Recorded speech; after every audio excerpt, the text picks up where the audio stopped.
नमस्कार शेतकरी मित्रांनो. तर आज आपल्या रेशीम उद्योगातील सगळ्यात महत्त्वाचा दिवस आहे.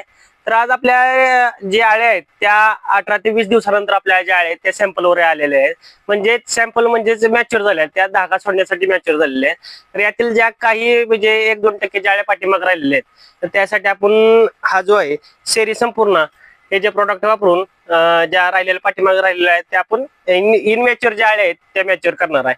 तर शेतकरी मित्रांनो, ज्या हे जे प्रोडक्ट आपल्याला मारायचं आहे तर त्यासाठी एक टेक्निक आहे.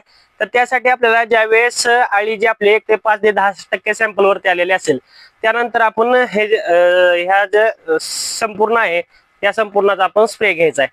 त्याच्यामुळे होतं काय की राहिलेल्या जो 12 ते 18 तासामध्ये ह्या पाठीमाग राहिलेल्या सर्व आळ्या मॅच्युअर होऊन जातात. तर आपण आता हा जो संपूर्ण आहे हा 1.5 लिटर साठी एक बॉटल अशा प्रकारे घेतलेला आहे. याचं 50 DAP साठी एक बॉटल अशा प्रकारे प्रमाण आहे.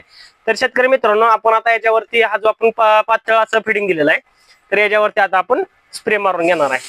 अशा पद्धतीने आहे ना तुम्ही स्प्रे मारून घ्या, जेणेकरून जे आपल्या पाठीमागे जो पोचट माल निघतो तो पोचट माल निघणार नाही. वन टाइम सर्व आळ्या आहेत त्या सर्व आळ्या कोशामध्ये जातील.